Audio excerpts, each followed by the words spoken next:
I wanted to talk to you about a little bit about it. You started with the you cornering Mike Perry against Sung Yu Lim, and I saw you came out and apologized on Twitter afterwards and said I didn't mean anything by it. I just want to kind of get your take on what happened. Oh yeah, man, for sure. I mean, I'm the furthest thing from a racist or hateful person, but when my brother's in there fighting, I mean, like, not to sound like a jerk or whatever, but he could have been fighting a white dude, and I would have been like, knock that white boy out. It's not even like that. I don't mean anything like that. I'll apologize again, man. It's all love, man. All love from me.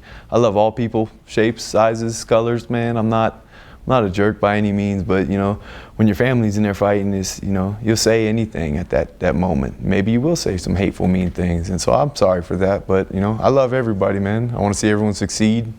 But when you're against us, of course, I want us to be victorious. And I'm proud of Mike. He's gone a long way, man. We started training in our backyard on tarps and mats, and now we're in the biggest promotion in the world. It's a beautiful thing, man. You could love us or hate us, we're still gonna be us, man. And nothing could take that away from us. Of course, you had the domestic violence incident as well. I know that's probably not something you enjoy talking about, but I did want to ask you about it because I've met your fiance. I've seen you guys together. But what happened there? Yeah, what happened and what did you take from it? To clear that up, Patron, I didn't put my hands on her. We were in a 7-Eleven. She was taking a ring off to show it to somebody and dropped it. And we're in a kind of a hood area in Orlando. So I said, nobody's going to leave 7-Eleven until we find it. And that obviously wasn't the smartest decision at the time.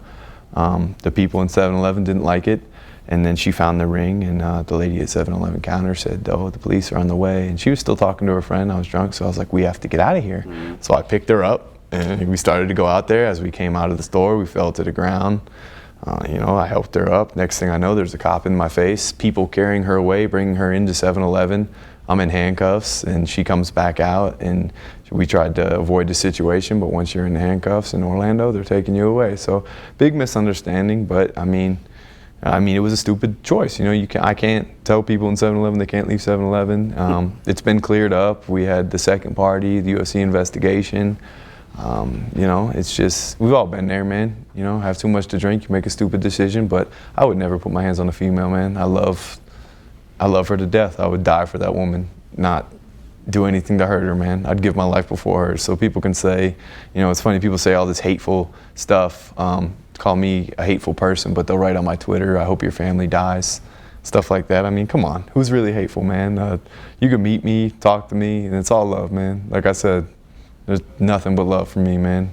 I appreciate you talking about that, man. That was fun. But I was going to ask, do you feel, because I feel like you and Mike both have been like kind of a target of a lot of hate and a lot of... Well, it's funny, man, you say that. Our manager, we both have Malachi and Abraham, and they say, the first year I've never had two guys bring more attention, but I mean, we're savages, dude. I mean, at the end of the day, we're going in there trying to put somebody unconscious. So what do you expect from me? What do you expect from us, man? I mean, I go in there and I try to hurt somebody, yes.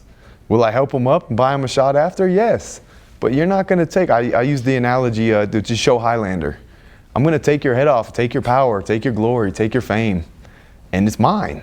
I mean, you can't take that away from me. You can't take that away from Mikey, man. We are going to hurt you however we can hurt you. And, after, it is what it is. But you talk trash, we'll talk worse trash. You try to hurt me, I'm going to hurt you worse, man. I'm a savage. He's a savage, and nobody's going to take that from us. Like I said, man, like I put on my Facebook earlier, what better job is there than to go out there and do what you love, man? And at the end of the day, you're trying to take my passion, take my glory. No, you're not going to take that from me. I'll have to be unconscious. I'll have to be sleeping. And if you can do that, congratulations.